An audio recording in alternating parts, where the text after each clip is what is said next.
شمالی کشمیر کے ضلع بارہمولہ اری تحصیل کے سرحدی گاؤں پرن پلن کی تنگ گلیوں اور ٹھنڈی ہوا کے درمیان ایک نرم سی لیکن پر اثر آواز ابھر رہی ہے عظمیٰ فاطمہ۔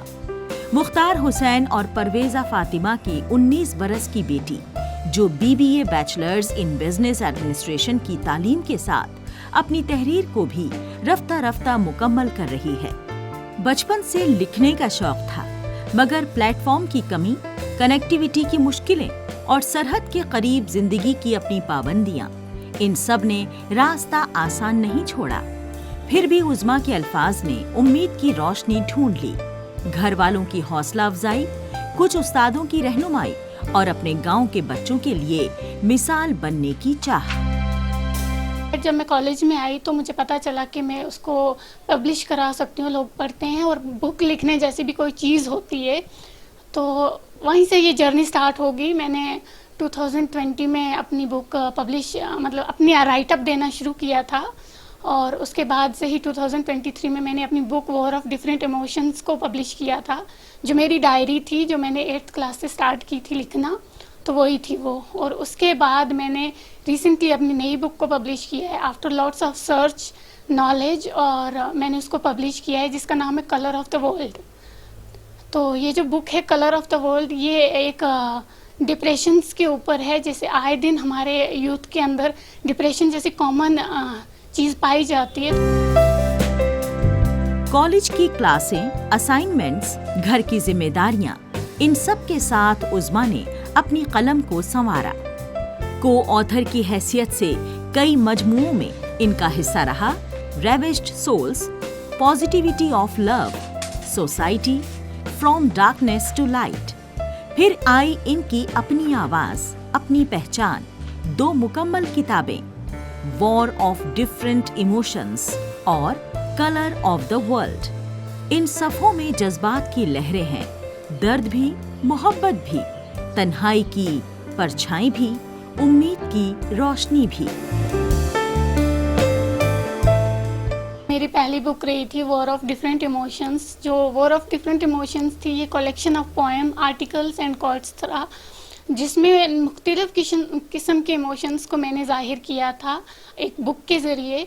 اور یہ بک جو ہے، اس میں میں نے جو اپنے پیرنٹس کی طرف سے بہت سپورٹ مجھے ملا تھا۔ میرے پیرنٹس نے بہت زیادہ بلیو کیا مجھ پہ، کیونکہ ایک ایسا پلیٹ فارم تھا جس کے بارے میں نالج نہیں تھی، نہ مجھے تھی نہ میرے گھر والوں کو تھی، مگر still my father has been pillar to me. وہ ہمیشہ میرے ساتھ کھڑے رہتے ہیں اور وہ مجھ پہ بہت بلیو کرتے ہیں۔ اگر میں بھی کبھی بلیو اپنا ہار جاتی ہوں تو مگر وہ نہیں ہارتے مجھ پہ۔ اینڈ میری جو یہ بک پبلش ہوئی تھی وار آف ڈفرینٹ ایموشن 2023 میں، تو اس کے بعد سے میری بک کو لانچ کیا گیا تھا انڈین آرمی کے دوارا چنار نوجوان کلب بارہمولہ میں۔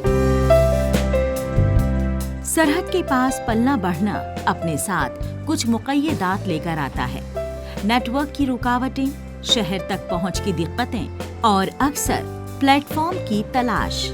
عظمیٰ بتاتی ہیں کہ سفر میں کئی ڈس اپوائنٹمنٹس آئیں، ریجیکشنز بھی آئے، مگر ہر بار کچھ لوگ بنے ہمراہ: ماں باپ کا بھروسہ، دوستوں کی پوش اور کچھ استاد جن کی رہنمائی نے جذبے کو گرنے نہیں دیا۔ راتوں کی خاموشی میں جلتی کمزور روشنی اور اسی میں لکھے گئے وہ صفحے، یہی عظمیٰ کا حوصلہ بنے۔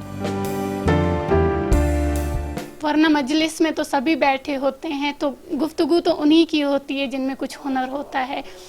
تو ایک شاعری ہے میری جو میں آپ سے بیان کرنا چاہتی ہوں، جو میرے پاپا نے مجھے کہی تھی جب میں اپنی بک پبلش کرنا چاہتی تھی: تو لشکروں کو تھام، تجھے جنگ کا میدان ملے گا، تو لشکروں کو تھام، تجھے جنگ کا میدان ملے گا، تو امیدیں تو باندھ، تیرے سامنے سارا جہان جھکے گا۔ تو پلیز اپنی ہوپ کو مت کھوئیے۔ اینڈ میری جو بک ہے، I know you are dealing with something inside out, مجھے نہیں پتا، شاید آپ لوگوں کے لیے ہی یہ بکس لکھی گئی ہیں، آپ ان کو پڑھیے اور آگے بڑھنے کا حوصلہ بنائیے۔ آج عظمیٰ فاطمہ کو ان کی کتاب وار آف ڈفرینٹ ایموشنز کے لیے حکومت کی جانب سے ناری شکتی اعزاز ایوارڈ سے نوازا گیا۔ یہ صرف ایک اعزاز نہیں بلکہ سرحد پر رہنے والی ہر اس بیٹی کی فتح ہے جو اپنے خوابوں کو تحریر بنانا چاہتی ہے۔ ان کی محنت کو انڈین آرمی نے بھی احترام دیا اور جموں کشمیر UT کے LG آفس سے تعریف پہنچی۔ یہ پڑاؤ عظمیٰ کے لیے مائل سٹون ہے، منزل نہیں۔ وہ کہتی ہیں، ہمارے اری میں ٹیلنٹ بہت ہے، ضرورت بس پلیٹ فارم کی ہے۔